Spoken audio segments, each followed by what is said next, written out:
Bonjour à tous et bienvenue dans votre journal des produits de bourse de l'Opta du jeudi 22 août.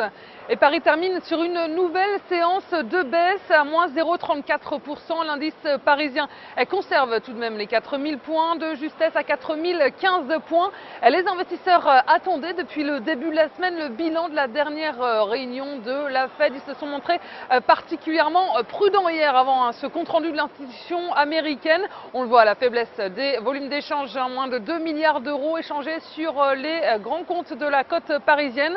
Très peu de prise de risque donc, et les valeurs bancaires ont à nouveau fait les frais de cet attentisme. Crédit Agricole, Société Générale et BNP Paribas ont perdu tous les trois donc un peu moins d'1%.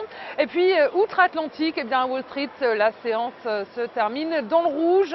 Les investisseurs s'attendaient à plus d'indications sur le calendrier de la Fed. Ça n'a pas été le cas et la déception s'est faite sentir sur la place new-yorkaise. Wall Street a accentué son recul après les annonces de la diffusion des dernières minutes de la réunion de la Banque centrale, et l'institution américaine n'a apporté aucune indication claire sur le début de la diminution de ces mesures de soutien qui portent aujourd'hui à 85 milliards de dollars par mois.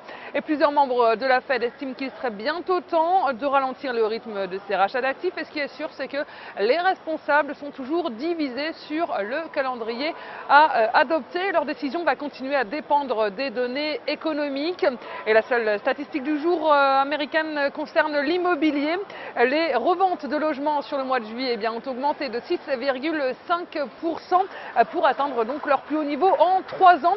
Et du côté des devises, l'euro sous pression avec la Fed s'affiche en petite baisse face au dollar, à 1,3367. Et la valeur du jour, c'est le fabricant de pneumatiques Michelin.